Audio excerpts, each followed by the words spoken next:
Nós vamos estudar essa noite como que uma crise se instala. O que faz a pessoa, de repente, não subir num avião? O que faz a pessoa, de repente, sair correndo de um ambiente?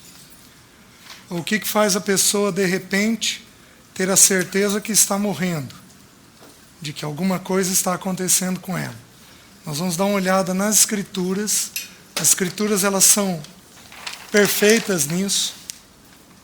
Nós vamos verificar como que uma crise se instala e como Deus nos tira das crises de ansiedade. O que Ele faz para que a gente saia das crises de ansiedade? Na pessoa do nosso Senhor, nós podemos sair de todas as nossas crises. Amém? Amém. O nome dele é poderoso para isso. Nome dos nomes. Nome acima de todo nome. Louvado seja o nome dele. Abram em Tiago, capítulo 5, versículos 16 e 17.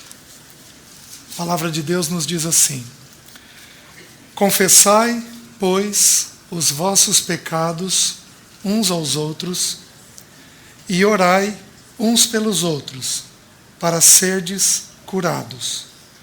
Muito pode, por sua eficácia, a súplica do justo. Elias era homem semelhante a nós, sujeito aos mesmos sentimentos, e orou com instância para que não chovesse sobre a terra. E por 3 anos e 6 meses não choveu. E orou de novo, e o céu deu chuva, e a terra fez germinar os seus frutos. Até aqui. Vamos ter mais uma palavra de oração? Senhor, nós te agradecemos. E nós pedimos em nome de Jesus que o teu Espírito venha sobre nós. Visite os nossos corações e as nossas mentes, ajudando-nos a lidar com todos os sentimentos que nós temos. Espírito Santo de Deus, tu és o único capaz de tomar a tua própria palavra e aplicá-la aos nossos corações. Eu peço em nome de Jesus, liberta-nos dos pensamentos indevidos.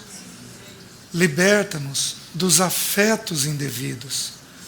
Liberta esse corpo mortal de sensações que não precisamos ter, para que o teu nome seja glorificado. Em nome de Jesus. Amém. Então nós vamos dar uma olhadinha numa pessoa nas Escrituras chamada Elias. A palavra Elias, o nome Elias no hebraico significa Deus é Yahvé. Ou Yahvé é Deus, né?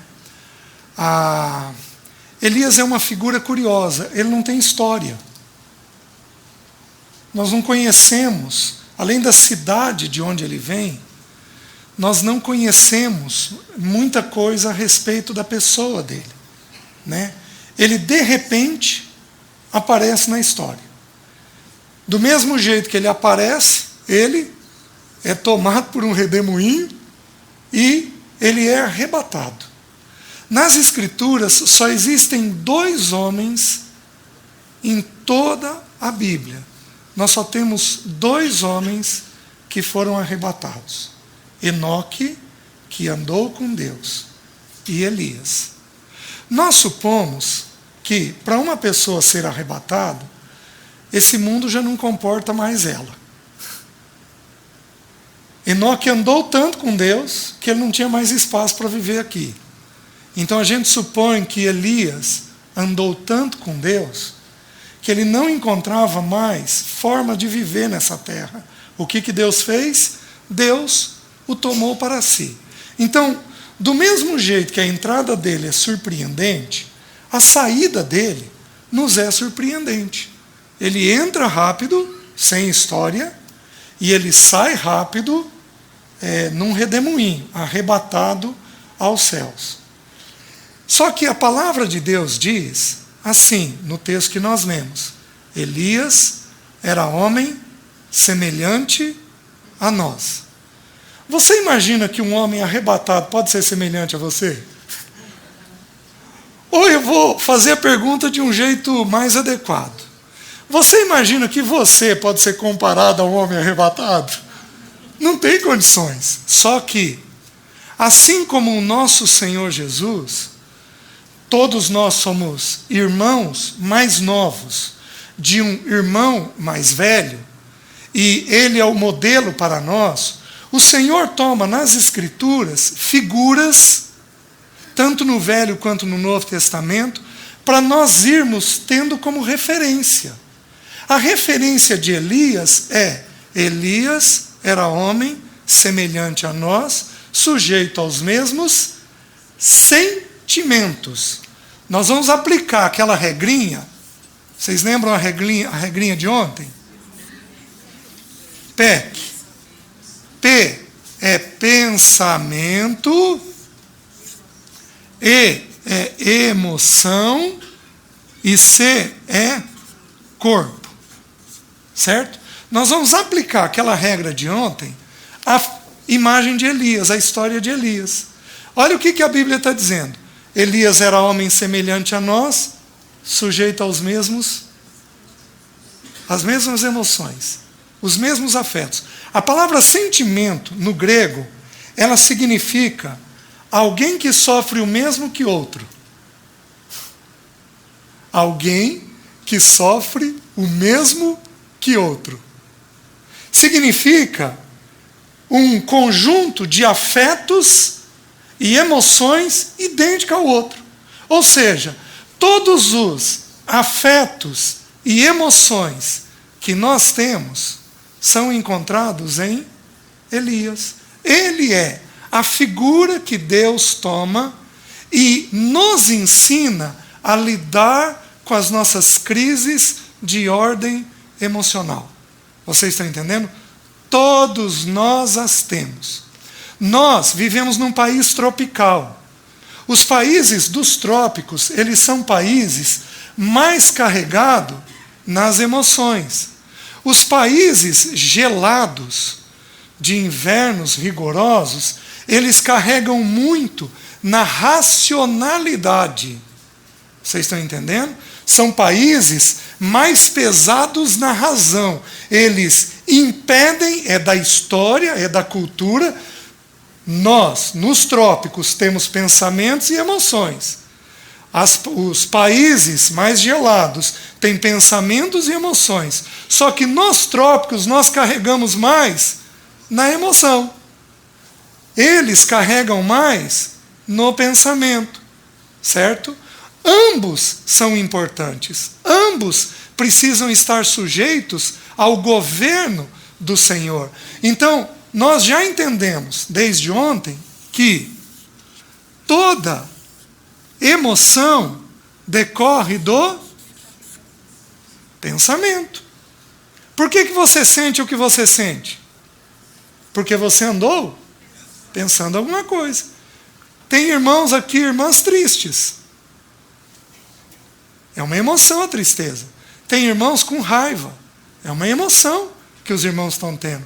Tem irmãos aqui ansiosos, angustiados com alguma coisa, angústia, ansiedade, tudo isso é emoção. Por que você está tendo este sentimento?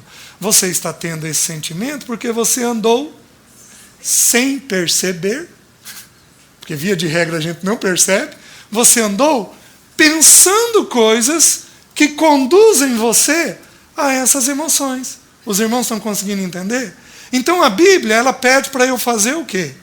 Quando eu tenho que estudar o jeito que um irmão está funcionando entre o pensamento e a emoção dele, a figura que eu tenho que estudar é a figura de Elias. Elias aparece no Novo Testamento numa situação, os irmãos se lembram qual? No Velho Testamento ele aparece onde?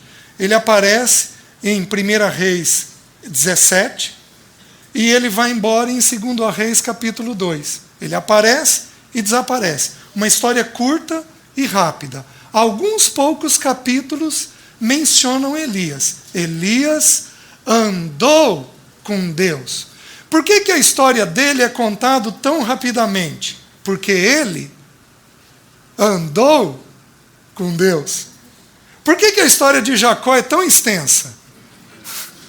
Porque ele não andou com Deus em muitos momentos da vida dele. Aí a Bíblia vai nos explicando por que ele fez aquilo. Então a história dele é resumida. E no Novo Testamento, ele aparece numa situação curiosa, descrita lá, não precisam abrir, em Mateus capítulo 17. O Senhor vai até o Monte da Transfiguração. E no Monte da Transfiguração ele leva Pedro, Tiago e João consigo, e de repente uma nuvem, a glória do Senhor desce ao monte e aparece ali Moisés e Elias. Moisés representa os profetas. Moisés representa a lei. Elias representa os profetas. Elias é um restaurador. Elias, ele tem como papel restaurar a nação de Israel. Meus queridos, não há restauração se nós não colocarmos em ordem pensamento e afeto. Você não tem condições de crescer se Deus não ordenar a sua mente. Se a sua mente não for segundo o Senhor, você não tem condições de avançar na carreira cristã. Mente e afeto. Então, Elias é a figura que vai nos ensinar sobre a restauração dos nossos pensamentos e dos nossos afetos. E ali, então, a voz do alto, lá no Monte da Transfiguração, cada um, Moisés representa a lei, Elias representa os profetas. Aí, então, a voz do alto vem e diz assim: este é meu filho amado, em quem tenho todo o meu prazer, e aí acrescenta uma coisa: a ele ouvi. Por quê? Porque em Jesus eu tenho condensado toda a lei e todos os profetas. Na pessoa do Senhor Jesus, eu tenho a vida da lei e a vida dos profetas encaixado. É ali que eu encaixo. Então preste atenção. Elias vai nos restaurar, ele é o elemento que vai nos ensinar como restauração, mas a voz do alto, do bendito Espírito de Deus, vai dizer assim para nós: a ele ouvi. Quem é para nós ouvirmos? Ao Filho bendito, o meu Filho amado, em quem tenho todo o meu prazer. Então a finalidade das crises emocionais que nós passamos é nos tornarmos filhos de Deus, restaurados por Deus. Vocês estão conseguindo entender? Queridos, toda crise que você passar, mas toda crise, meus queridos, eu fiquei 4 meses em pânico. Fiquei 1 ano assustado. 4 meses em pânico, 8 meses completamente assustado e 3 anos a mais para sair da crise. Eu fiquei ao todo 4 anos nesse processo. Tem 27 anos que eu tive a minha crise. Eu tenho até hoje lembranças do pânico. Eu vivo direito, porque eu não quero voltar para aquilo de jeito nenhum.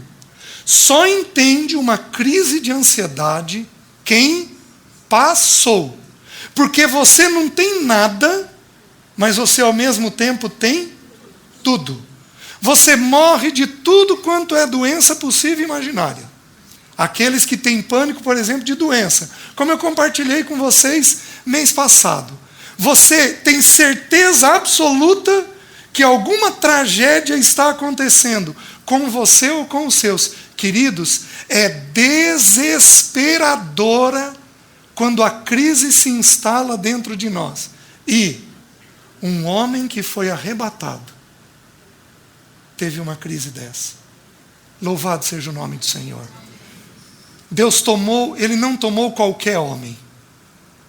Ele tomou um homem que foi arrebatado, que andava com Ele, para mostrar para mim e para você que qualquer um de nós está sujeito a uma crise. Está sujeito a ter um problema de ordem de mente, de pensamentos ou de afetos. Então, vamos dar uma olhadinha para essa história de Elias e ver o que a gente aprende. 1 Reis, capítulo 16. Por que eu estou abrindo no capítulo 16 e não no capítulo 17, se Elias aparece no capítulo 17? Eu terminei com os irmãos ontem. Queridos, eu não sei medir o tamanho da profundidade do que eu vou falar para vocês agora. Eu não sei medir. Então eu vou falar de forma muito simples, porque eu não consigo medir o sentido disso. Vocês lembram que nós abrimos o texto de 2 aos Coríntios ontem, dizendo que os pensamentos podem ser fortalezas mentais? Vocês lembram que eu falei para vocês da fortaleza mental, da fortaleza que existia no Velho Testamento? Qual era a fortaleza? Queridos, um versículo antes de entrar a história de Elias, é citado quem? Jericó. Jericó é citado um versículo antes da entrada de Elias. Então prestem atenção, eu não sei a profundidade do que eu vou dizer, mas do meu ponto de vista, o Senhor está nos mostrando o quanto essas fortalezas mentais entram em nós e produzem essa crise. Os irmãos estão conseguindo entender? Olha a história. O último versículo de 1 Reis 16 diz assim: em seus dias, Hiel, o Tebelita, edificou a Jericó. Quando lhe lançou os fundamentos, morreu-lhe Abirão, seu primogênito. Quando lhe pôs as portas, morreu Segube, seu último, segundo a palavra do Senhor que falara por intermédio de Josué, filho de Num. Quando Josué derrotou Jericó e as muralhas de Jericó caíram, Josué lançou uma maldição.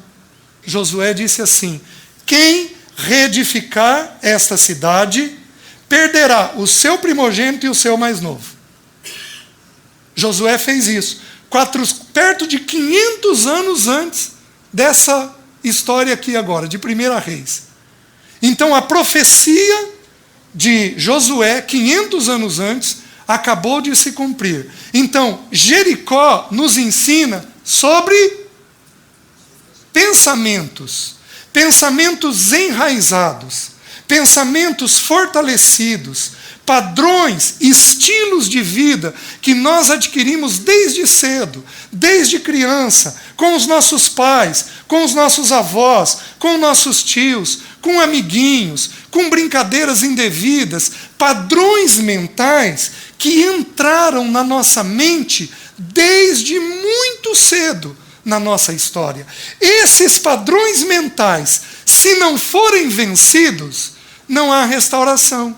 Então, antes da história de Elias ser contada, Jericó foi reedificado. É como se os seus pensamentos viessem à tona. E esses pensamentos, então, vão precisar agora ser trabalhados pelo Senhor para que você tenha uma emoção equilibrada e um corpo equilibrado. Vocês estão entendendo? Essa é a história. Aí, no capítulo 17:1, começa a história de Elias. Nós vamos dividir a história de Elias, e eu vou contar ela para vocês, e vou colocando ela no quadro. Nós vamos dividir em 5 etapas a história de Elias. Tá? Do capítulo 17 até o capítulo 18, final do capítulo 18, eu vou dividir em 5 etapas. E aí eu vou contar como que foi a crise que ele teve. Ele teve uma crise de pânico. Ele teve uma crise de pânico. Com pensamentos suicidas. Não levanta a mão. mas muitos de nós já pensamos na morte. E a grande maioria, talvez a totalidade de nós, não somos suicidas, mas já pensamos em pensamentos de morte. Você imagina um homem arrebatado tendo pensamento de morte? Que vai ser arrebatado tendo pensamento de morte? Meus irmãos, a Bíblia, o Velho Testamento conta histórias para a gente tirar princípios. Ele está pegando um homem de Deus e está dizendo, olha, mesmo um homem de Deus que descuida dos pensamentos, pode ter crises. Só que esse homem de Deus é um restaurador. Então vamos aprender com ele para termos a nossa vida restaurada. Primeira parte da história. Elias, do nada, ele entra em cena. Olha o que diz, do 1 ao 8. Então Elias, o tesbita, dos moradores de Gileade, disse a Acabe, tão certo como vive o Senhor Deus de Israel, perante cuja face estou, nem orvalho nem chuva haverá nesses anos, segundo a minha palavra.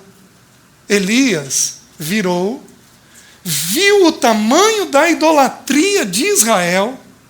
Acabe foi um homem extremamente idólatra. Ele era um rei fraco, mas um rei forte na idolatria. Ele era fraco de vigor, porque ele era conduzido por Jezabel, mas ele era extremamente forte na idolatria. Ele fez toda a nação de Israel pecar grandemente, mas grandemente. Então, Elias, a gente supõe que Elias foi ao longo dos anos vendo aquilo, ou talvez ao longo dos meses, ao longo das semanas, vendo aquilo, e Elias sabia o que Deus havia determinado em Deuteronômio. Porque lá em Deuteronômio, no terceiro discurso de Moisés, Moisés determinou o seguinte, a bênção e a maldição. Diz que quando o povo se afastasse de Deus, indo após os ídolos, o que aconteceria? Deus reteria do céu a chuva. O tema propício. Porque nas Escrituras, falta de água está ligada à idolatria. Nas Escrituras, falta de água está ligado à idolatria. Eu não vou dar exemplos aqui agora, mas eu poderia dar alguns exemplos para vocês. Então, o que Elias faz? Tomado pelo Espírito do Senhor, naquele espírito de zelo e de restaurador, ele encontra Acabe e diz, Acabe, tão certo como vive o Senhor. Gente, olha a determinação desse homem, não haverá chuva até que eu diga o contrário. E aí, queridos, 3 anos e meio. Nós não estamos falando de 3 meses, como nós estamos vivendo em algumas regiões do nosso país. Nós estamos falando de 3 anos e meio. Nós estamos falando de 1.200 dias, talvez. Nós estamos falando de um tempo extenso. A descrição no capítulo 18 diz que a fome era severa na nação de Israel. Este homem, ele se levanta e dá essa palavra. Um homem de Deus, capacitado pelo Senhor, determinado pelo Senhor, porém, um homem semelhante a nós, sujeito às mesmas emoções que qualquer um de nós aqui tem. E aí o texto começa a descrever. O versículo 2 diz assim, veio-lhe a palavra do Senhor dizendo, retira-te daqui, vai para o lado oriental e esconde-te junto à torrente do Querite, fronteira do Jordão. Elias começa uma coisa, eu vou definir num termo que não é usado, mas que está implícito. Elias começa a viver com limites. Guardem isso. Porque tem 3 palavras que vão aparecer na vida de Elias. Essas 3 palavras são o que colocam a gente na crise. São essas 3 palavras que colocam a gente na crise. Então, por que a Bíblia está contando a história de Elias? Está contando a história para a gente garimpar a história e tirar da história o que ele viveu. Para então a gente entender o porquê que ele teve uma crise. Vocês estão me entendendo? Ele viveu uma situação severa de 3 anos e meio. Existem 2 tipos de situações que podem nos pesar. Existe uma situação que vem e pesa demais, judia da gente. Você tem um acidente em que uma pessoa morre com você dentro do carro. Morre dentro do carro. Você não morreu, mas a pessoa morreu. Você ficou preso na ferragem e viveu aquela situação por 2 horas. Isso é uma situação pesada? Pesadíssima para qualquer um de nós. Então, o que é limites? Eu posso viver uma situação muito difícil, por isso que alguns manuais de psicologia, quando falam de crise de ansiedade, falam assim, crise de estresse pós-traumático. Viveu um trauma e não está dando conta de lidar com aquele trauma. É um sentimento muito pesado. Então, uma situação vivida muito pesada. Mas eu posso ter um outro tipo de situação pesada. Eu posso ter um tipo de situação que é mais leve, não é tão pesada quanto essa que eu contei, mas ela dura muito tempo. E situações de longo prazo são situações que vão esgotando, gerando prostração dentro de nós. Vocês estão entendendo? Elias viveu uma situação de longo prazo. Essa situação de longo prazo colocou ele numa crise.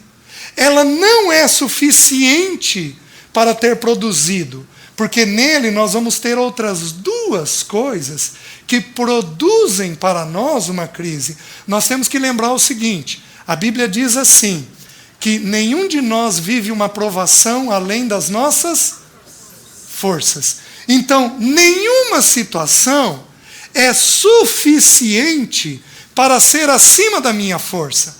Porque o Senhor prometeu que nunca seria acima da força. Mas ela tem que vir agregada com outras 2 coisas que nós vamos ver, para então produzir essa crise de ansiedade que apareceu em forma de pânico na vida de Elias. Como é que eu sei que ele entra em limites? Olha o que o texto diz. Retira-te e esconde. Você já teve que se esconder? Você vai dizer assim, nunca? E eu vou dizer, pensa bem.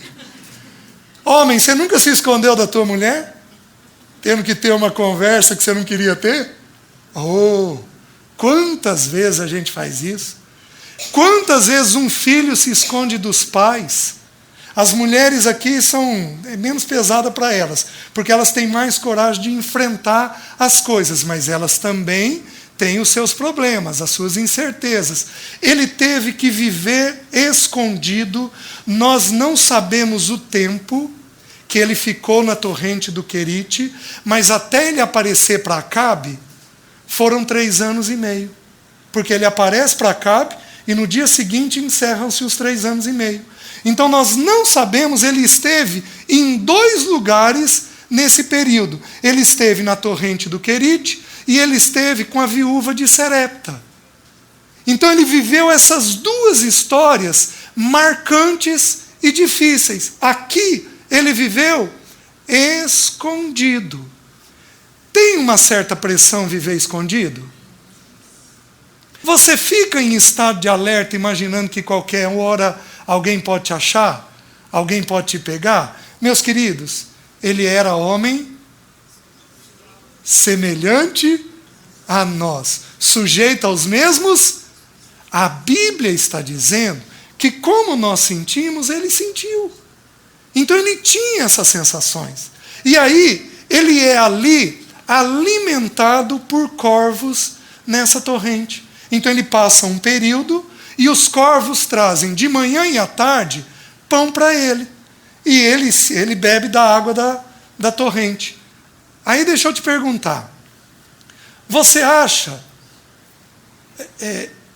o corvo aqui uma figura interessante? Porque o corvo dá ou rouba?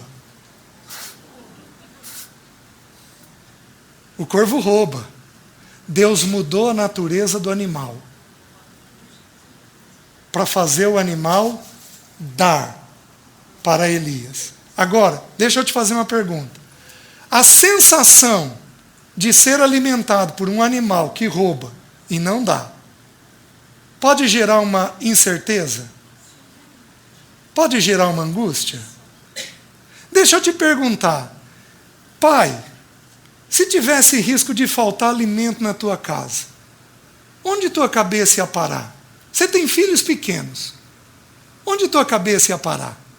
Você ia começar a imaginar possibilidades de arrumar alimento? Você ia começar a buscar alternativas na tua cabeça para produzir o básico para a tua casa? Meus queridos, Elias estava sujeito a todos estes pensamentos. Como é que eu sei disso? Porque ele era um homem de Deus. Ele deu a palavra, ele era alimentado por corvo. Mas a Bíblia diz que ele era semelhante a nós. Que ele tinha sentimentos parecidos com os sentimentos que a gente tem. Quando você abre o texto de Ezequiel, nós não vamos abrir agora, mas por 2 vezes em Ezequiel, a Bíblia toma a palavra ansiedade e associa a palavra ansiedade a beber e comer. O nosso Senhor Jesus, nós vimos mês passado, em Mateus 6, tomou a palavra ansiedade e associou a quê? Beber, comer e vestir.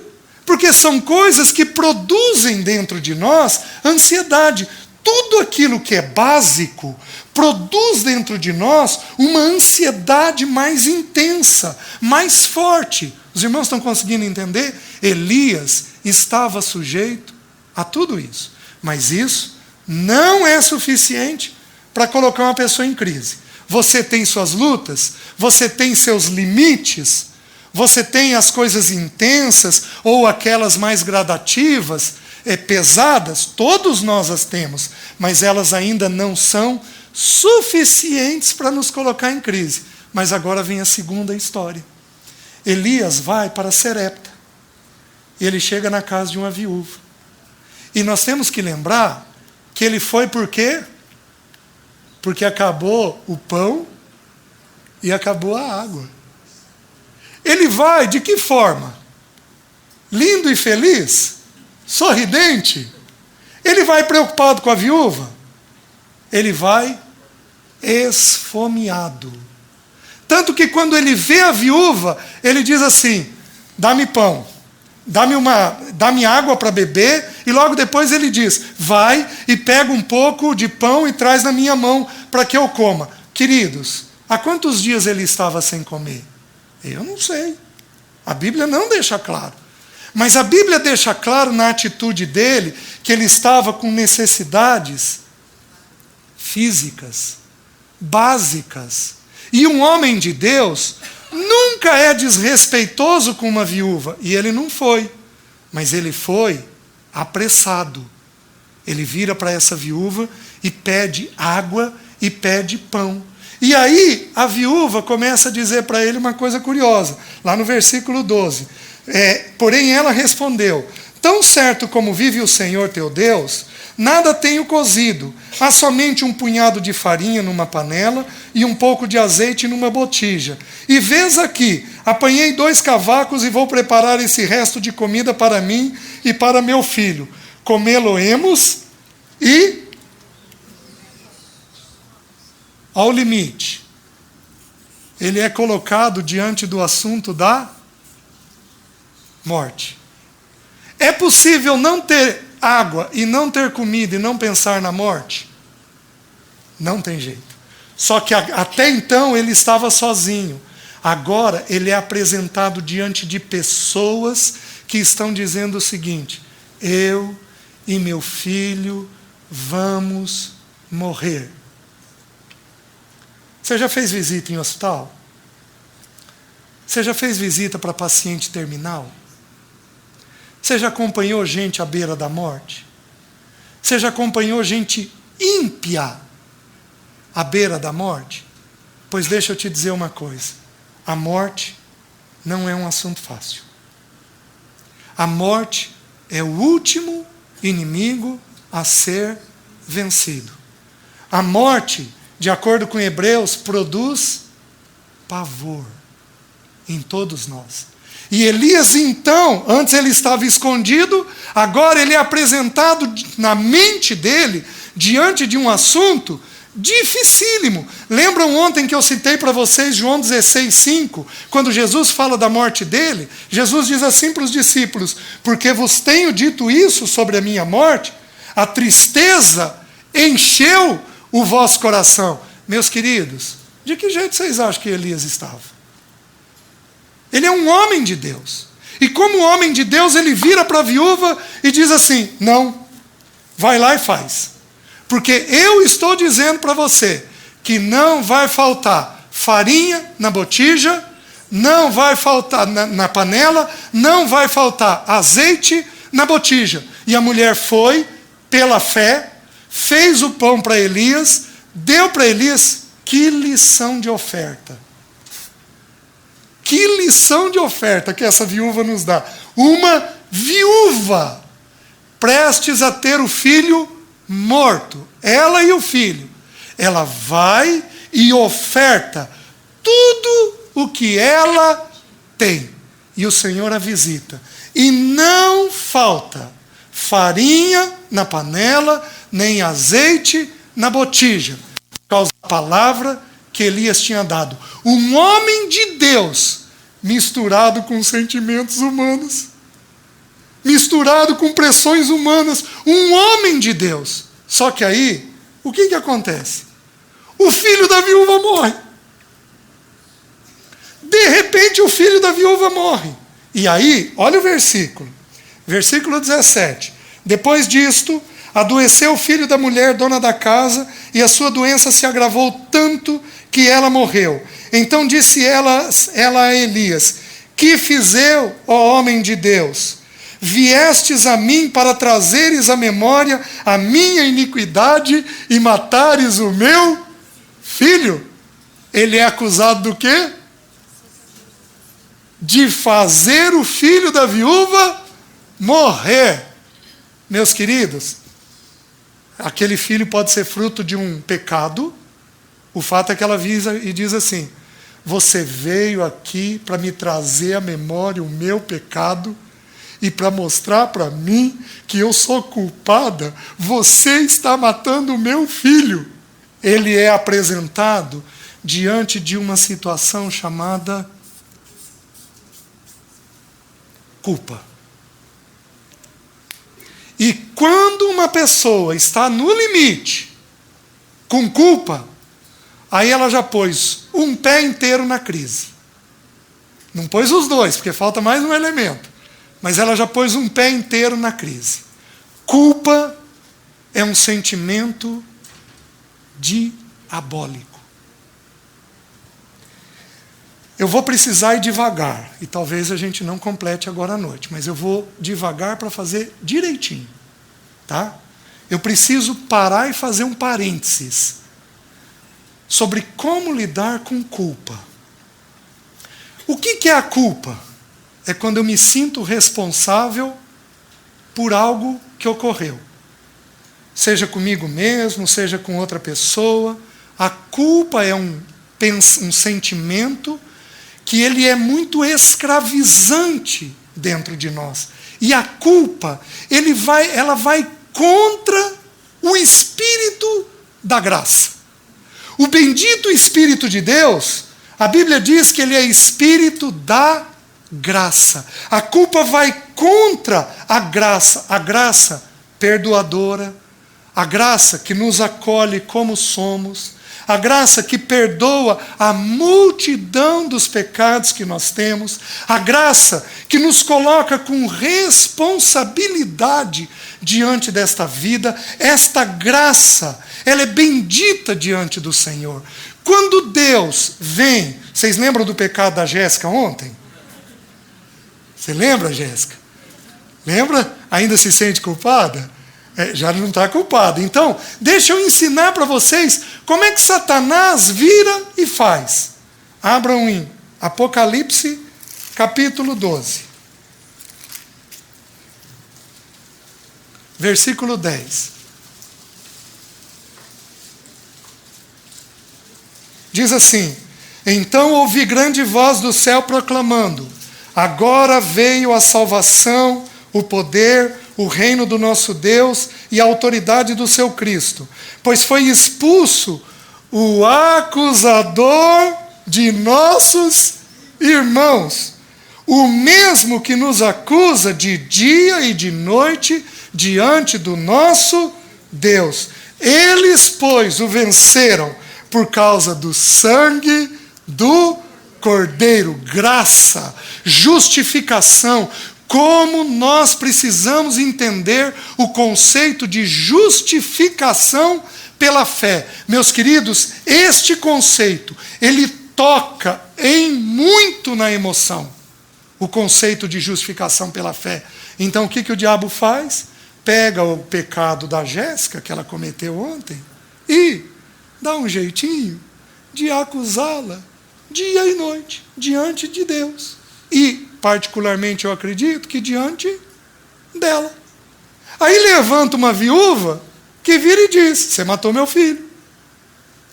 Aí levanta o irmão que vira e diz alguma coisa para ela, para que ela se sinta completamente acusada naquilo que ela está sentindo, naquilo que ela fez. Os irmãos estão conseguindo entender? Então, o diabo, ele joga culpa dentro de nós. Quantas pessoas não se viciam para aliviar a culpa? Quantas pessoas não trilham caminhos de vícios para aliviar a culpa? Caminhos de fuga para aliviar a culpa. E quanto mais foge, mais culpado se sente e mais longe vai na fuga. Os irmãos estão conseguindo entender? Isso é uma ação maligna do diabo dentro de nós. Agora preste atenção em como é que Deus age. Abram em 2 Coríntios, capítulo 10. Capítulo 7, versículo 10. Porque a tristeza, segundo Deus, nos conduz ao arrependimento que a ninguém traz pesar, mas a tristeza, segundo o mundo, produz morte. Então, existe um sentimento de tristeza que ele provém de quem? De Deus. Oh, bendita tristeza. Quando um irmão chegar para você: estou tão abatido, estou tão triste, não queira tirar ele da tristeza muito rápido, não. Porque às vezes essa tristeza é segundo Deus, para conduzi-lo ao arrependimento. Então, como que a Jéssica deveria se sentir? A Jéssica deveria se sentir triste e avaliando qual é o pecado que ela cometeu. Então, olha como é que Deus faz. Jéssica, você tem um pecado para corrigir. Corrige ele, filha. Olha como é que o diabo faz. Ei, Jéssica, você não tem jeito, né? De novo. Você viu o que você fez? Acho que para você não tem jeito. O diabo se concentra na pessoa, porque o diabo quer destruir toda a imagem de Deus, toda a semelhança de Deus. Deus se concentra no pecado, porque Deus quer destruir apenas o pecado e preservar a imagem e semelhança dele. Os irmãos estão conseguindo entender? Meus queridos, vocês não têm noção do quanto isso que eu estou dizendo para vocês ocorre semanalmente com muitos de nós aqui. Cai nesse laço maligno de se sentirem culpados e de receberem um peso monstruoso por quem são, pelo que falaram, pela maneira que fizeram. Pecado precisa ser tratado como pecado. A gente identifica ele, se arrepende dele, joga ele para fora e caminha para o Senhor. Os irmãos estão entendendo? Mas Satanás, ele não quer que a gente faça isso. Então, quando vier um sentimento de culpa dentro de você, você precisa parar e ler esses 2 textos. Senhor, esse sentimento está me matando? Senhor, está concentrado em mim ou no meu pecado? Porque se estiver concentrado em você, isto é maligno.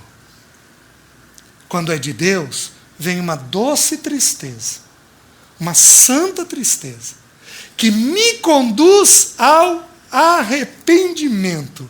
E aí eu consigo avançar na carreira cristã. Os irmãos estão conseguindo entender? Elias, eu e você temos a palavra, temos o Novo Testamento, temos o bendito sangue do Cordeiro. Elias não tinha nada disso. Aí, fechei parênteses. Entenderam como lidar com culpa? Tudo bem? Aí, volta lá, 1 Reis 17. Vejam o que Elias diz no versículo 20. Ele diz assim, o versículo 19, ele lhe disse: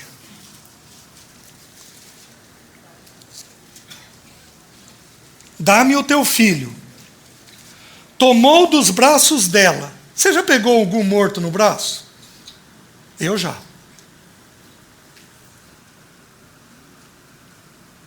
Eu tenho a cena até hoje. Você já num velório teve que ajeitar o corpo do morto? Já fiz algumas vezes.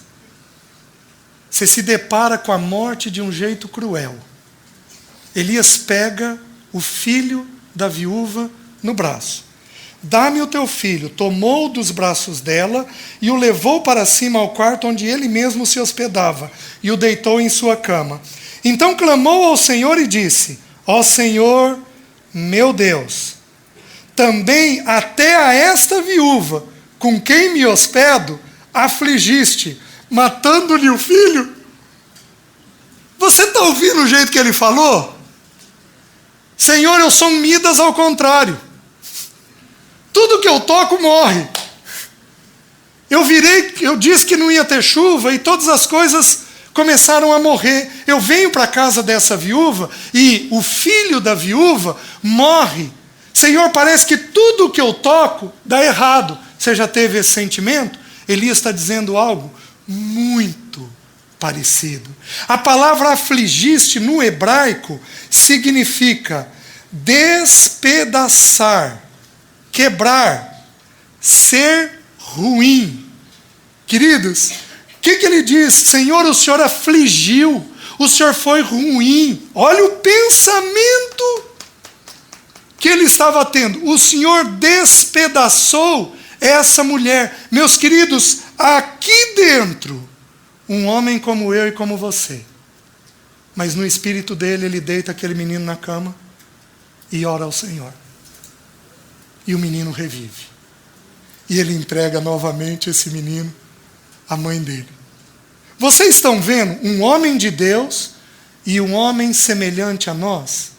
Vocês estão conseguindo entender isso? É aqui que nós temos que ir vendo o que está acontecendo para entender a crise que ele teve. Aí, no capítulo 18, estou contando a terceira história agora. Ele se encontra com Acabe. Ele se encontra com um servo de Acabe chamado Obadias. E Obadias, a fome era muito severa, vejam o versículo 2. E a fome era extrema em Samaria. Vou incluir um terceiro elemento no limite. Fome. Você está entendendo? Você está entendendo quanto peso ele teve? Meus queridos, uma nação sem água, porque quem disse aquilo? Ele. Tão certo como vive o Senhor, não haverá chuva até que eu diga. Vocês estão conseguindo entender? Olha o peso que ele tinha diante dele. Um homem de Deus, vendo o Senhor, restaurando uma nação, mas ao mesmo tempo, vendo todo o dano daquilo que estava ocorrendo. Meus queridos, por que não tinha chuva? Você quer ver como é que a gente se engana? Por que não tinha chuva? A ideia inicial nossa seria dizer assim, porque Elias disse que não ia ter. Aí a gente está jogando a culpa em quem? Isso é verdade? Por que não tinha chuva? Porque a nação era idólatra. E na idolatria Deus cerra os céus. Mas Elias podia compreender que aquilo era responsabilidade dele. E aí, não estabelecer a verdade de forma adequada, se sentindo culpado por aquilo que estava vendo. Os irmãos estão conseguindo entender? Aí vamos um pouquinho mais. No capítulo 18, então, ele se encontra com Obadias, que é o mordomo de Acabe. Obadias era um irmão, um irmão tão sério quanto Elias. E Obadias, quando Jezabel mandou matar todos os profetas do Senhor, Obadias pegou 100 profetas, escondeu de 50 em 50 em 2 cavernas e sustentou eles com pão e água. Imagina sustentar 100 homens com pão e água sem que o rei soubesse. Então Obadias se encontra com Elias e aí eles têm uma conversa onde Obadias diz assim: Acabe está te procurando. E Acabe quer ver você, quer saber de você, porque ele vai te matar. E aí o Senhor diz assim para Elias. Elias diz assim, aliás, para Obadias: Obadias, vai e diz para Acabe que eu vou me encontrar com ele. E de novo, a resposta de Obadias, no capítulo 18, o versículo 10. Tão certo como vive o Senhor teu Deus, não houve nação nem reino aonde o Senhor não mandasse homens à tua procura e dizendo eles: aqui não está. Fazia jurar aquele reino e aquela nação de que não te haviam achado. Agora tu dizes: vai, dize a teu Senhor, eis que aí está Elias. Poderá ser que, apartando-me eu de ti, o Espírito do Senhor te leve, não sei para onde, e vindo eu a dar as novas a Acabe, e não te achando ele, me matará. Eu, contudo, teu servo, temo ao Senhor desde a minha mocidade. O que Obadias estava dizendo para ele? Ô Elias, vai que você desaparece e eu vou morrer por tua culpa. Vocês estão entendendo? E aí Elias vira e diz assim: não, vai e diz para ele que eu vou me encontrar. Olha o que Acabe diz quando vê ele. Agora é Acabe. Versículo 17. Vendo, disse-lhe: és tu, ó perturbador de Israel. Gente, todo restaurador tem má fama. Se os irmãos, como eu acredito, vou dar uma palavra de consolo para os irmãos. Se os irmãos aqui receberam má fama, é um bom sinal. Porque não há restaurador diante de Deus que não seja considerado um perturbador. Ele vira para Acabe e diz: não sou eu que tenho perturbado Israel, mas é você. Então ele consegue colocar um limite naquele pensamento que Acabe tentou jogar sobre ele, de que você é responsável, você é quem está perturbando a nação inteira. Meus queridos, existe um texto em João que diz que o mundo odiava o nosso Senhor porque ele denunciava as más obras do mundo. Quando a gente denuncia as más obras, como Elias estava fazendo, nós somos considerados odiados pelo mundo. Nós somos considerados perturbadores do povo. Os irmãos estão entendendo?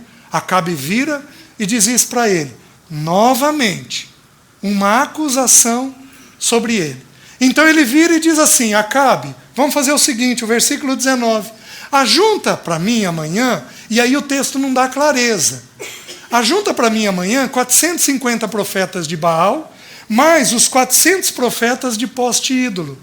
Então não são só 450, são 850. E aí nós temos a quarta história. Elias então vai para o Monte Carmelo. E lá no Monte Carmelo, nós conhecemos, Elias diz o seguinte, lá no versículo 21. Então Elias se chegou a todo o povo e disse: até quando cocheareis entre dois pensamentos? Se o Senhor é Deus, seguiu. Se é Baal, seguiu. Porém o povo nada lhe respondeu. Quem que viu o que eu vi?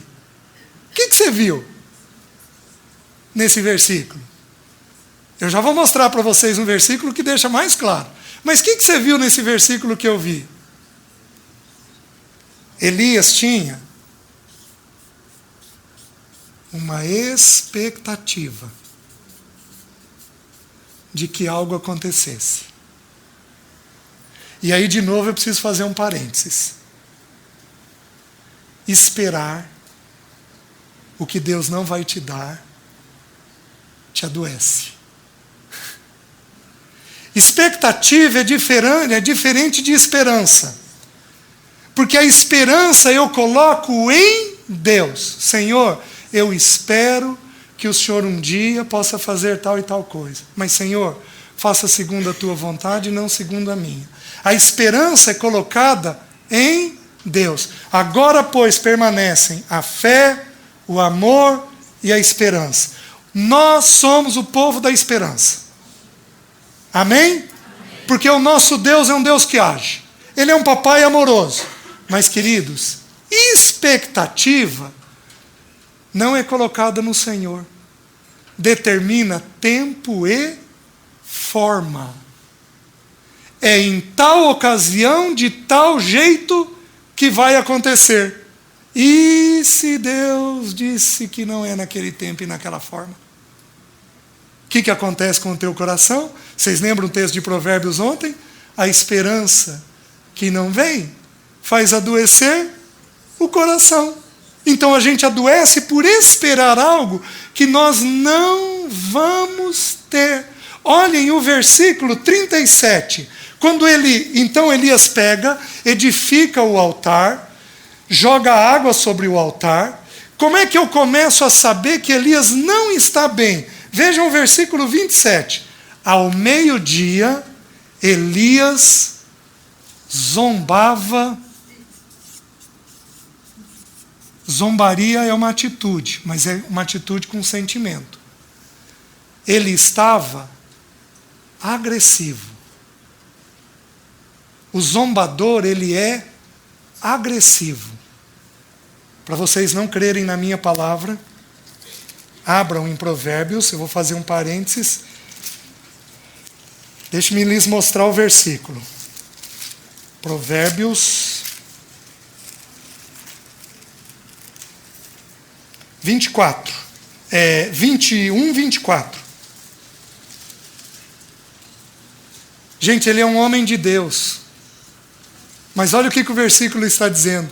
Diz que ele zombou dos profetas. Olha o que o texto diz. Quanto ao soberbo e presumido, zombador é o seu nome. Procede com indignação e arrogância.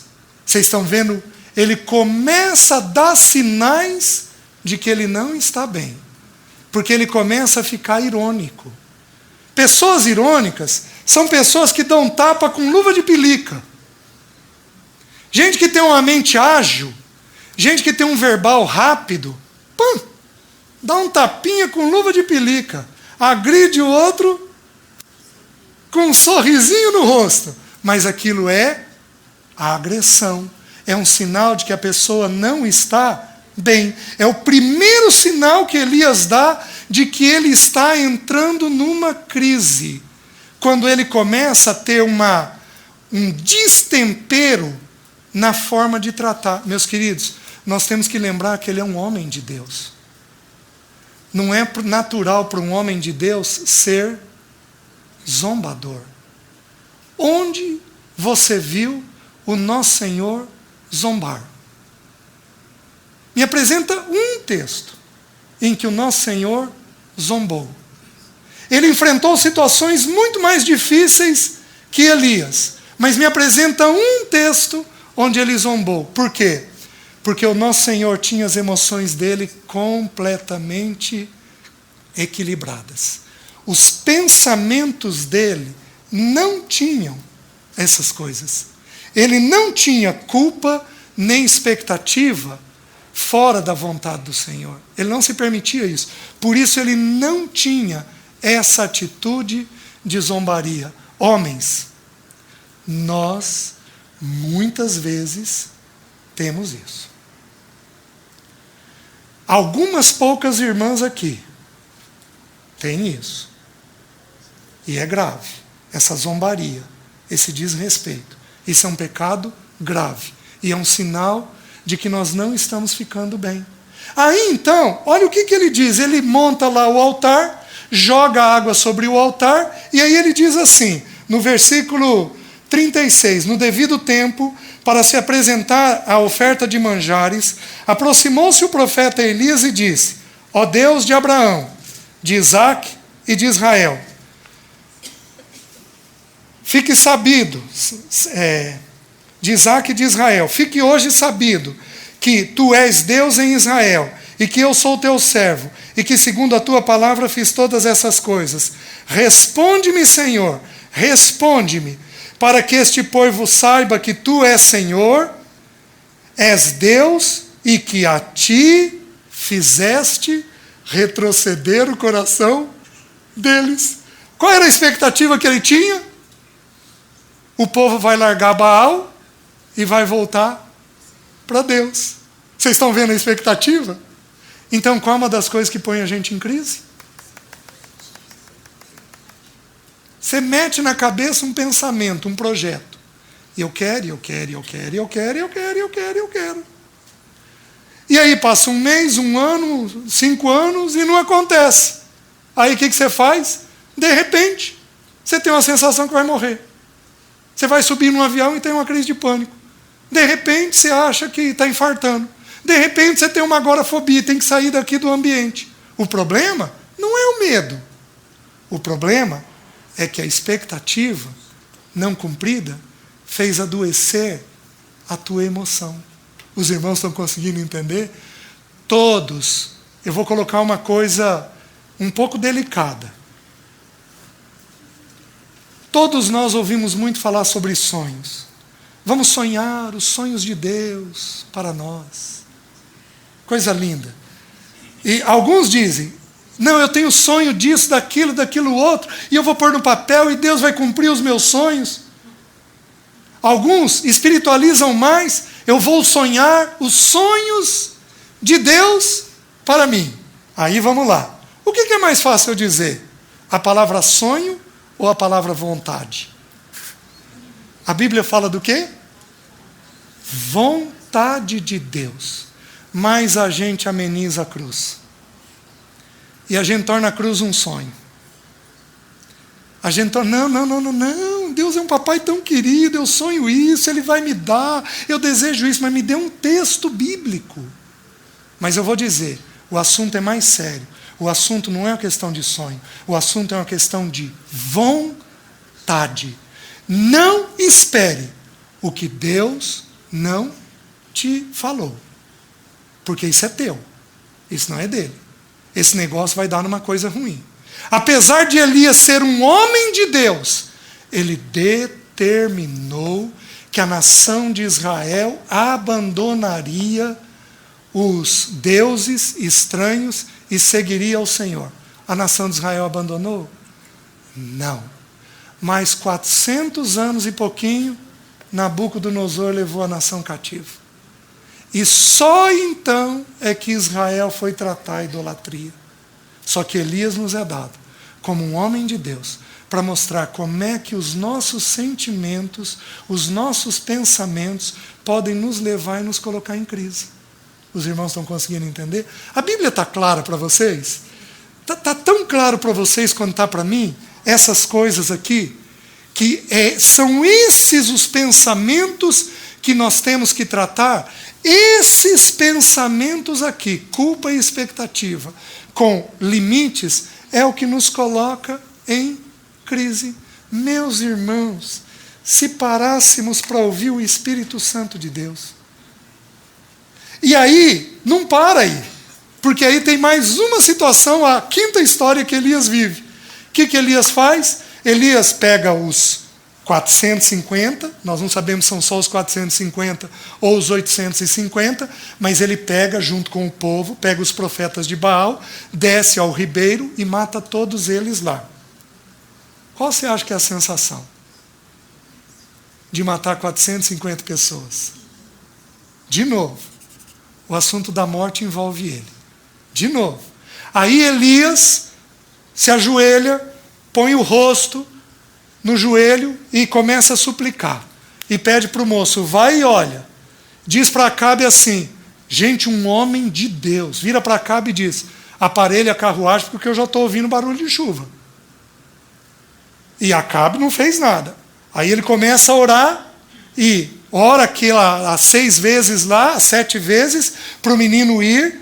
E aí então o céu enegrece.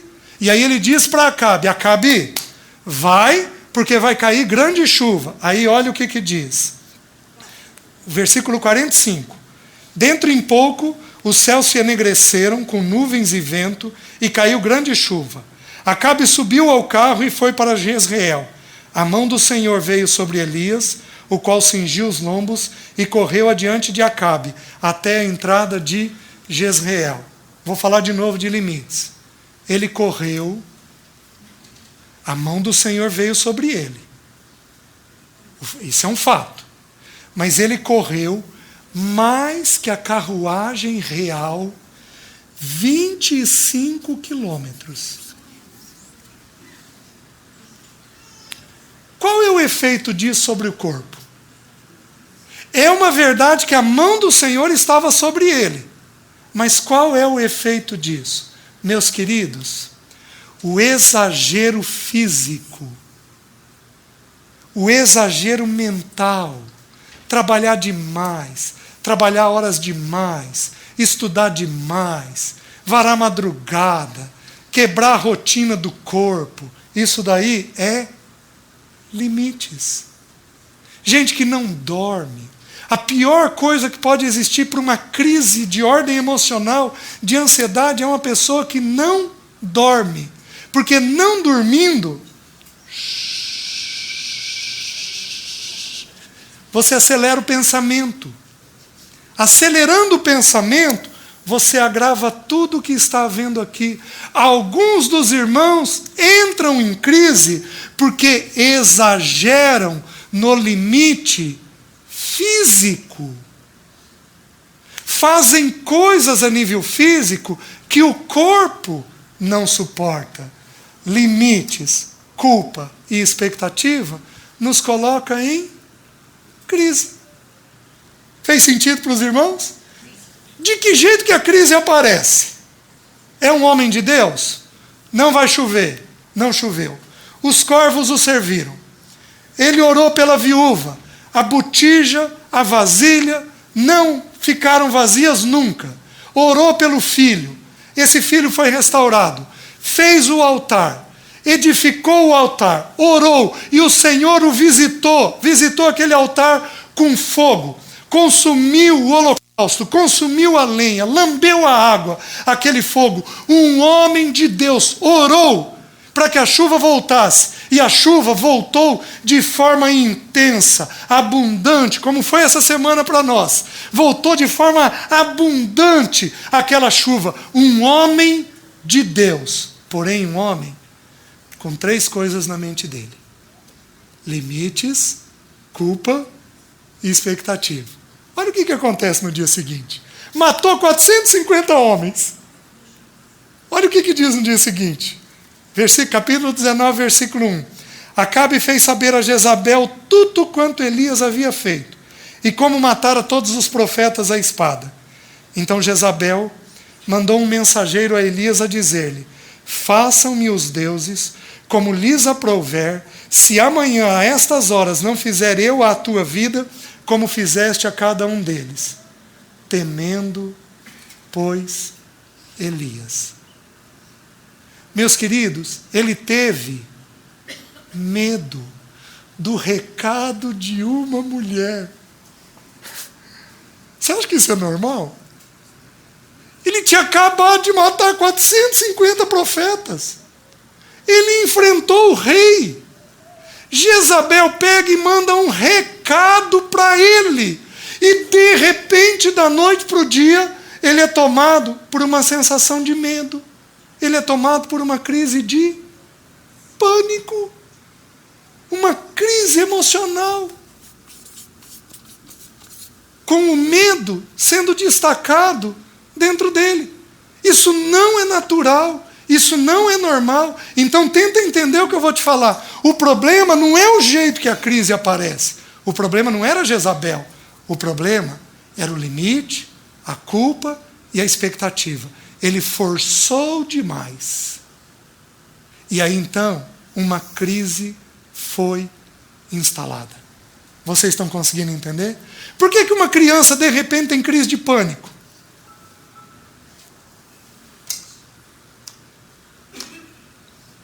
Uma criança funciona do mesmo jeito. Você força uma criança, é comum criança ir para a escola, aguentar ali 2, 3 meses e entrar numa crise de pânico. Não vou. Mãe, não vou. Segura na mãe, não quero ir para a escola, não vou. Por quê? Porque ela foi levada a algum limite dentro dela que os pais não perceberam. Vocês estão conseguindo me entender? Aí aparece em forma de medo. Mas olha o medo que Elias teve, meus queridos, não é normal. Temendo, pois, Elias levantou-se para salvar a sua vida, se foi e chegou a Berseba, que pertence a Judá, e ali deixou o seu moço. Ele mesmo, porém, se foi ao deserto, caminho de 1 dia, e veio e se assentou debaixo de um zimbro. Pediu para si a morte e disse: basta, toma agora, ó Senhor, a minha alma, pois não sou melhor do que os meus pais. Ele é tomado por um desejo. Ele não era suicida, mas ele foi tomado por um desejo de morrer. Se eu perguntasse aqui, quem que já teve desejo de morrer? Muitos iam levantar a mão. Mas muitos. Uma vez eu vim para Londrina, tinha 500 mulheres no encontro. Estavam eu e uma irmã falando nesse encontro. Olha como é que as mulheres funcionam. Eu me diverti muito. Essa irmã virou para as mulheres e perguntou: quem aqui já teve desejo de separar? Uma meia dúzia de mulheres levantou a mão.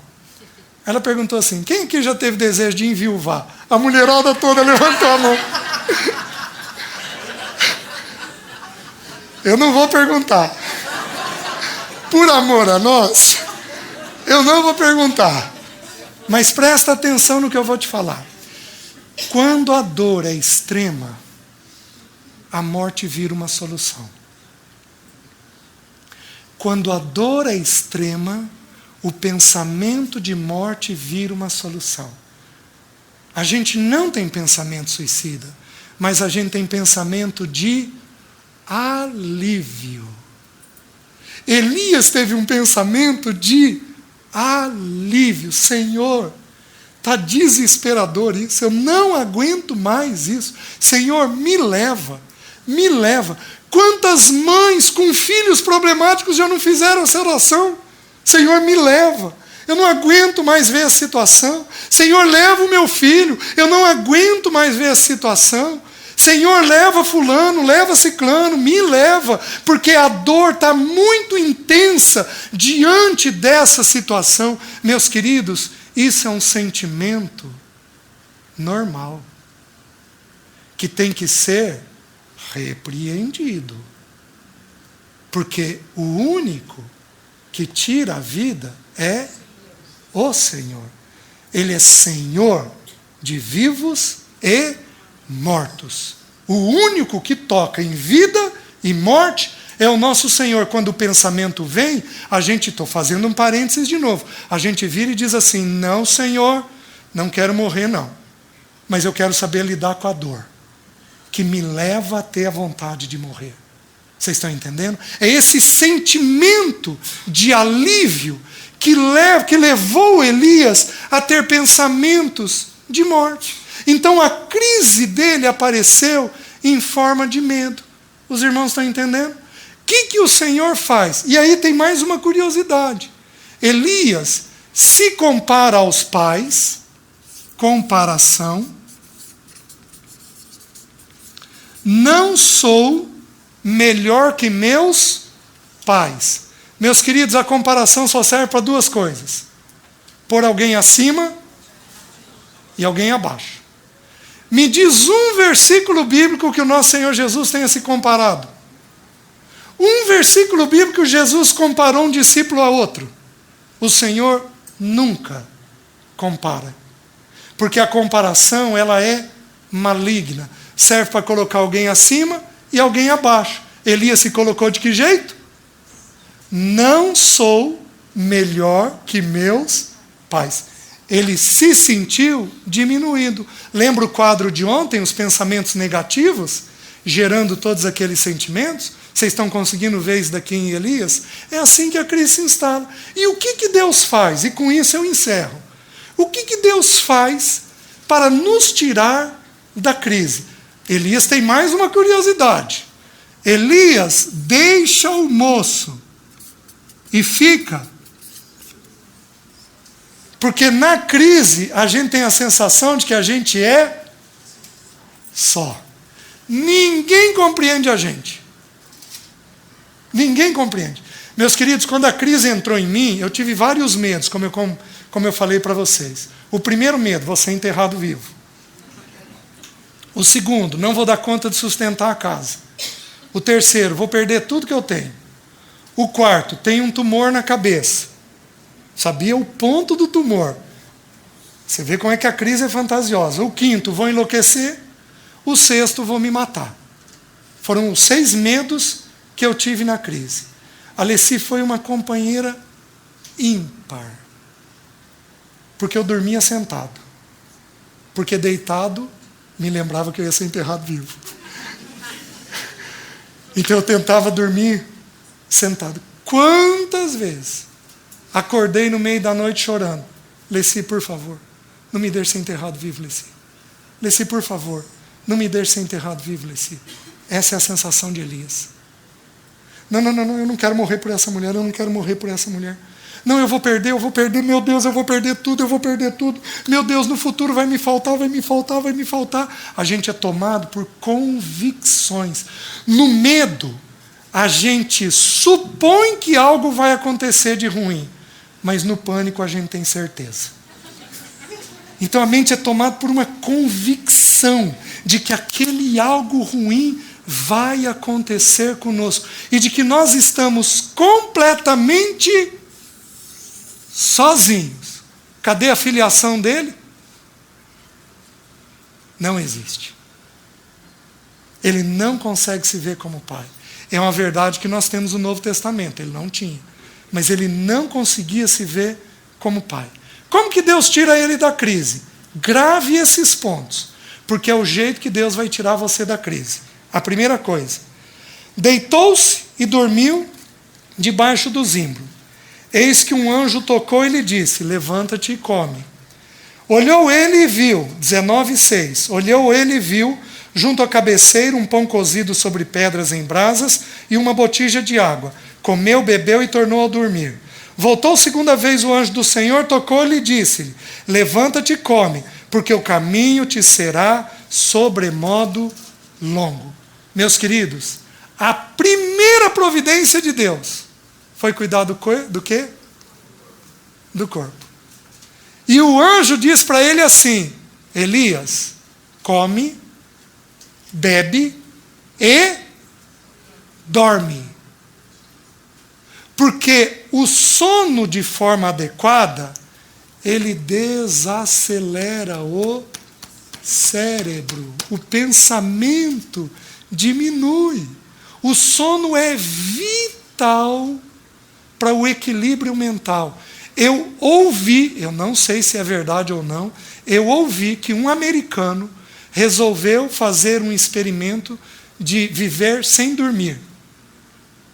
Eu ouvi que ele aguentou um pouco mais de 2 meses e veio a óbito. Eu não sei o quanto, eu não me lembro o artigo que eu li isso. Ele veio a óbito. Porque é impossível viver sem dormir. Então a primeira providência de Deus, um cuidado com o corpo. Por quê? Porque houve exageros. Os limites foram excedidos. Sejam os limites físicos, sejam os limites emocionais, sejam os limites, às vezes, espirituais, eles foram excedidos. Então, a primeira providência é que a gente durma, que a gente coma e que a gente beba. Então, a gente faz o quê? Nós precisamos entender que, na crise, nós não damos conta do básico. Fazer um arroz para uma mulher em crise é um parto. Aquilo é pesado, é penoso para ela. Por quê? Porque a gente não dá conta do básico. A nossa tolerância diminui demais e a nossa capacidade de fazer. Deus fez o que com Elias? Elias, calma. Vamos devagar com você. Vamos começar cuidando do teu corpo. Come, bebe e dorme. E aí Deus diz uma coisa curiosa para ele. Deus diz assim: o caminho te será sobremodo longo. Elias foi curado, a gente supõe, 40 dias depois que ele entrou em crise. Então, uma crise curta. Não foi uma crise longa, foi uma crise curta. Tenta entender o que é o caminho te será sobremodo longo. Meus queridos, toda crise de ansiedade, ela tem condições de ter prazo de validade dentro de nós. Se a gente cuidar desses 3 elementos, a crise acaba. Tem 27 anos que eu tive a crise e nunca mais voltei para ela. Agora, vocês querem ver que curiosidade? Às vezes, o mês de dezembro eu trabalhava mais. Eu evito hoje fazer isso. Mas eu trabalhava bem mais no mês de dezembro. O mês de dezembro é o pior mês que tem de angústias de ordem emocional. Então as pessoas entram em muita crise. E eu atendia de forma esticada. Conversava com quem era necessário eu conversar. Queridos, depois de 2 ou 3 semanas trabalhando mais, eu começava a ter sensações da crise. Por quê? Eram 2, 3 semanas sem tempo com o Senhor. Sem investigar a minha mente. Só ouvindo coisas negativas.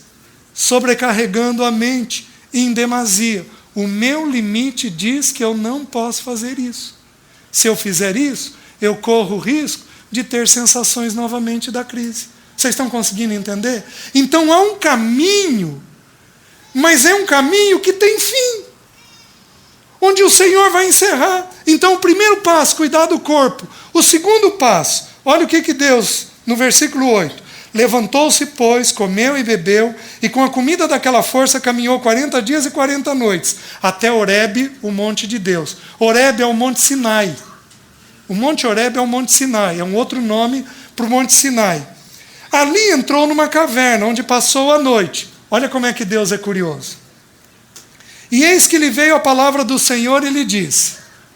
Olha o que o Senhor disse. Quem que mandou Elias para o monte Horebe? Deus. Porque é o monte de Deus. Elias chega lá e olha o que Deus faz. Elias, o que você faz aqui? Ô, gente, por que Deus faz pergunta? É para saber resposta? Ele sabe de tudo. Por que Deus faz pergunta? Para a pessoa saber a resposta. Então presta atenção. Elias tinha que pôr para fora os desejos do coração dele. Vocês lembram o versículo anterior que nós lemos sobre Elias? Confessai, pois, as vossas faltas uns aos outros e orai uns pelos outros para serdes curados. Eu só sou curado quando eu começo a pôr para fora a minha verdade. Bendita crise. Você está em crise? Bendita crise. Santa crise. Eu sou devedor à crise que eu tive. Mas eu sou devedor a Deus. Porque Ele usou a crise que eu tive para que eu compreendesse os problemas do meu coração. Deus toma as crises da gente, para que a gente compreenda o que está dentro do nosso coração. Por isso que Deus permite uma crise emocional e uma crise no teu corpo, com a única finalidade de revelar o que está dentro de você. Ele vira para Elias e diz: e daí? O que você está fazendo aqui? E Elias então faz 6 queixas. Elias diz assim: tenho sido zeloso pelo Senhor dos exércitos, os filhos de Israel deixaram a tua aliança, derribaram os teus altares, mataram os teus profetas à espada, eu fiquei só e procuram tirar minha vida. Lembra que a ansiedade é eu ter pensamentos que não são segundo Deus? Eu fiquei só. O que Obadias tinha dito para ele? Elias, eu separei mais 100. Já é 102, você, eu e mais 100. Mas no que ele acreditava? Numa mentira. Toda vez que o teu pensamento não for de acordo com o pensamento de Deus, você vai ter uma crise. Crise de ansiedade é o meu pensamento não está ajustado ao de Deus. Então ele põe para fora isso daí. Então, a primeira etapa da cura, eu tenho que cuidar do corpo. A segunda etapa da cura, eu tenho que falar sobre o que está dentro de mim. Se não falar, não há cura. Se você não confessar culpa, expectativa, os limites que você tem, você não é curado. A segunda etapa. Tudo bem até aqui? Terceira etapa da cura. Olha o que diz. Disse-lhe Deus, versículo 11: sai e põe-te neste monte perante o Senhor. Eis que passava o Senhor, e um grande e forte vento. Essa palavra vento pode ser traduzida por hálito. Um grande e forte vento pode ser traduzida por mente. O que é a crise? Então olha o que Deus faz com Elias. Elias cuidou do corpo, Elias fala, e agora o Senhor mostra para Elias como é que ele funciona. Passa um vento, e o Senhor não estava no vento. Vem um terremoto, e o Senhor não estava no terremoto. Vem um fogo, e o Senhor não estava no fogo. Meus queridos, tudo com Elias era no limite. Vento, fogo, terremoto, tudo com ele era no limite. Vamos, e vamos, e vamos, e vamos, e vamos. Ele sempre no limite. Um sujeito que não sabia viver de forma tranquila. Não sabia gozar a vida. Sempre hiperativado. Sempre hiperativado. Aí o Senhor não está no vento, não está no terremoto, não está no fogo. E aí vem um cicio suave e tranquilo. Aí diz assim o texto: ouvindo Elias. Queridos, o Senhor nosso está onde? Agitou. Foi para o limite. É um sinal de que o Senhor não está naquilo. Então o Senhor está ensinando para Elias: Elias, cuidei do teu corpo. Elias, pus você falando. E Elias, agora eu estou te ensinando a parar e me... Vocês estão entendendo? Tem a ver com o que nós estudamos ontem? Tem a ver com pensamento? Futuro, negativo, perdas, tem a ver com isso? Meus queridos, completamente tem a ver com isso. Então o Senhor está ensinando Elias a ficar quieto. E na quietude, aprender a ouvir a voz dele. Terceira etapa, mas ainda não parou. O Senhor volta para Elias e de novo diz assim: que fazes aqui, Elias? Por que o Senhor perguntou a segunda vez? Porque Elias ainda não tinha entendido. Lembra que na primeira vez a mente ainda estava acelerada. Depois que ele ouviu o Senhor no cicio, ele parou. Aí o Senhor volta e pergunta. Ele repete a mesma coisa. E aí o Senhor dá uma ordem para ele. Vai, unge a Azael, rei da Síria, unge a Jeú, rei sobre Israel, unge a Eliseu, servo, profeta após você, e Elias, eu reservei para mim 7.000 que não dobraram o joelho a Baal. Por que ele entrou em crise? Agora o povo retrocede, volta para Deus. Mas ele determinou tempo e forma. E Deus disse o que para ele? Elias, a minha forma é através de um remanescente. É através de um grupo de irmãos dentro da nação de Israel. A minha forma não é a tua forma.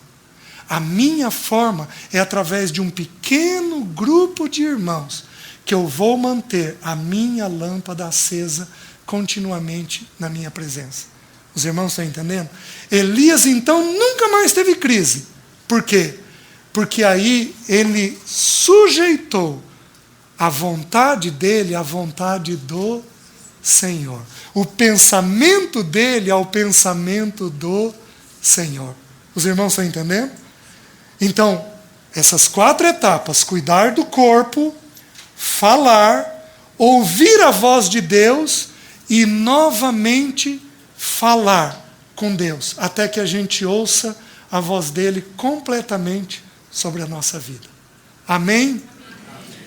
Os irmãos me perdoem, mas pelo menos a gente concluiu. Como que essa palavra, bendita palavra, santa palavra, funciona. Leiam a história. Leiam, releiam, leiam com o espírito correto. Senhor, me ajuda a entender o porquê das minhas crises. E o Senhor vai ministrar o teu coração. Amém? Vamos nos colocar de pé, para nós termos uma oração. Pai, faz-nos um contigo. Um só pensamento. Um só sentimento. Faz-nos um contigo, para que o teu nome seja glorificado. Senhor, corrige tudo aquilo que não é segundo a tua vontade. Pensamentos, afetos, ações, e ajuda-nos a ser um homem plenamente sujeito a ti. Nós oramos em nome de Jesus. Amém.